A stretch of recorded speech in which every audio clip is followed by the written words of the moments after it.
Assalamualaikum warahmatullahi wabarakatuh. Perkenalkan, nama saya Mirfani Madudi, NPM 23610033. Di sini saya akan menjelaskan tentang UAS portofolio, teori portofolio dan analisis investasi. Jawabannya yang pertama adalah dari soal nomor 1, yaitu risk and return dalam investasi serta hubungannya menurut teori portofolio modern. Return adalah tingkat keuntungan yang diharapkan atau diperoleh investor dari suatu investasi, baik berupa capital gain maupun dividen. Risk atau resiko adalah kemungkinan hasil aktual investasi berbeda dari return yang diharapkan.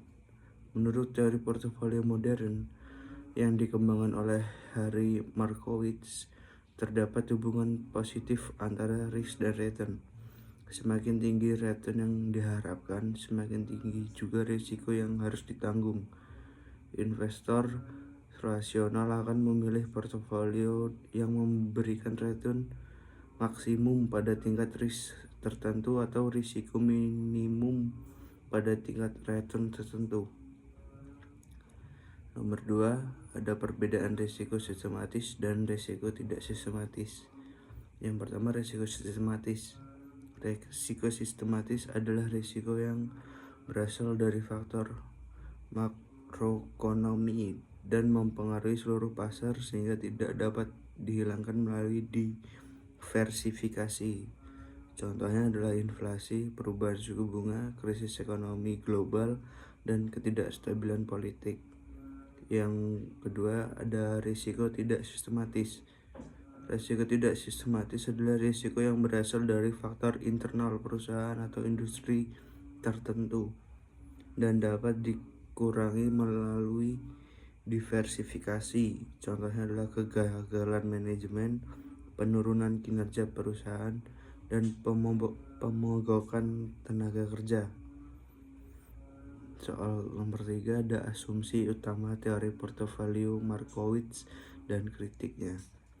Asumsi utama teori Markowitz antara lain investor bersifat rasional dan risk-averse. Keputusan didasarkan pada expected return dan risiko. Pasar bersifat efisien serta tidak ada pajak dan biaya transaksi. Kritik terhadap teori ini adalah asumsi yang terlalu ideal, perhitungan yang kompleks, serta perilaku investor yang dalam kenyataannya sering tidak rasional. Nomor 4, ada konsep efisien frontier dan maknanya bagi investor rasional. Efisien frontier adalah kumpulan portofolio optimal yang memberikan return tertinggi pada tingkat resiko tertentu atau risiko terendah pada tingkat return tertentu. Investor rasional sebaiknya memilih portofolio yang berada pada garis efisien frontier sesuai dengan preferensi risikonya. Nomor 5, ada penggunaan CAPM dalam menentukan kelayakan investasi saham.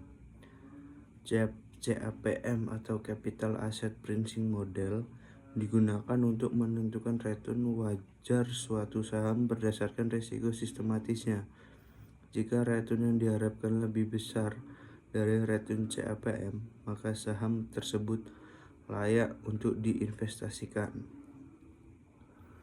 Di nomor 6, ada peran informasi pasar dan psikologi investor dalam pasar modal Indonesia. Informasi pasar. Informasi seperti laporan keuangan, kebijakan pemerintah, kondisi ekonomi, dan berita pasar sangat mempengaruhi keputusan investasi di pasar modal Indonesia. Yang B, ada psikologi investor. Faktor psikologi seperti fear, greed, herding behavior, dan overconfident serta sering mempengaruhi keputusan investor dan menyebabkan harga saham berfluktuasi tidak sesuai nilai fundamentalnya. Kesimpulannya adalah teori portofolio modern membantu investor memahami hubungan risiko dan return serta pentingnya diversifikasi. Namun dalam praktiknya, faktor informasi dan psikologi investor juga sangat mempengaruhi keputusan investasi. Berikut yang dapat saya sampaikan, kurang lebihnya saya mohon maaf. Saya akhiri, wassalamualaikum warahmatullahi wabarakatuh.